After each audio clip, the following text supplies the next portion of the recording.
ఇంకా ఆయన అయ్యా ఆ సిట్టు అదేది టెలిఫోన్ విచారణ ఆపుర్న ఆయన అయిపోయింది కదా.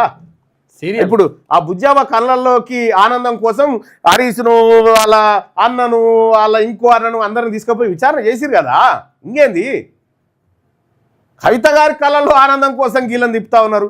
నేను ఇప్పుడు సవాల్ వేస్తా ఉన్నా, మీకు దమ్ముంటే ఈ రాష్ట్ర ప్రభుత్వానికి దమ్ముంటే కేసీఆర్, కేటీఆర్, హరీష్ రావు, సంతోష్ రావు వీళ్ళ నలుగురిని అరెస్ట్ చేయాలి. సుధాం నువ్వు అరెస్ట్ చేయిపో.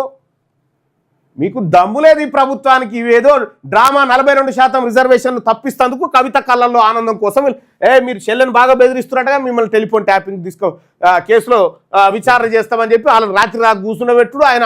ఆయన ఆడేడ విదేశాల్లో ఉండి ఆయన కవిత కళ్ళల్లో ఆనందం కోసం ఏందో అర్థం కాదు. డ్రగ్స్ కేసు లెక్కనే రోజు కోటి ఎపిసోడ్ ఏమైతుందా? తెలంగాణ రాష్ట్ర పోలీసులు వీళ్ళని అరెస్ట్ చేస్తారా?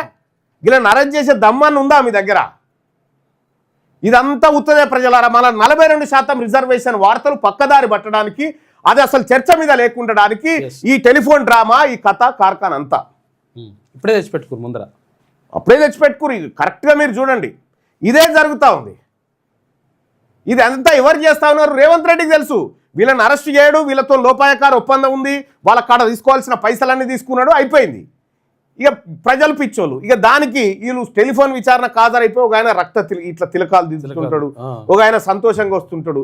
వచ్చి ఏం చేస్తారు? మళ్ళీ ప్రెస్ మీట్ పెట్టి ఇది ఉత్తదే కేసు. ఉత్త కేసుకి రక్త తిలకాలు ఎందుకు? ఇంత పొడుగు మనుషులు ఉత్త కేసుకి ఇంత తిలకాలు ఎందుకు? ఈ జై కొట్టుడు ఏంది? ఈ ఎదుర్కొంటాము, ఇవన్నీ ఉత్త డైలాగులే. బంద్ చేయరుగా. వాళ్ళు మీరు కలిసి ఆడుతున్నటువంటి డ్రామా తెలంగాణ రాష్ట్రంలో బీసీలను మోసం చేసేటువంటి కుట్రలో మీరిద్దరు పాత్రధారులు. అది అన్ని పార్టీలు కూడా ఒక్కమ్మక్కైనా ఇప్పుడు ఒక రకంగా 42% రిజర్వేషన్ గురించి మాట్లాడదు భారతీయ జనతా పార్టీ. మాట్లాడేందుకు ఇప్పుడు భారత రాష్ట్ర సమితి మాట్లాడదు. కాంగ్రెస్ అంటే దొంగల ముఠ అయిపోయింది కాబట్టి ముఖ్యమంత్రి రేవంత్ రెడ్డి బీసీలను మోసం చేసిండు.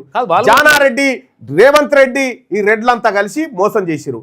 మరి వెలమోళ్ళు మాట్లాడాలి కదా. మాకేందయ్యా, బీసీలు మేల్కుండా మమ్మల్ని అంటారు కదా, మేము కూడా మాట్లాడం. పత్రికలు మా దగ్గరనే ఉన్నాయి, టీవీలు మా దగ్గరనే ఉన్నాయి, మాదే వార్త. ఎంత విచిత్రం అంటే మీరు టెలిఫోన్ కేసులు అరెస్ట్ చేస్తారా వీళ్ళని? మీకు దమ్ముంటే నేను ఇప్పుడు సవాల్ చేస్తా ఉన్నా. కేసీఆర్, కేటీఆర్, హరీష్ రావు, సంతోష్ రావు ఈ నలుగురిని అరెస్ట్ చేసి జైల్లో పెట్టి నేను రాజీనామా చేసి మీ కాడ ఇసిరేసి కొట్టేసి వస్తా.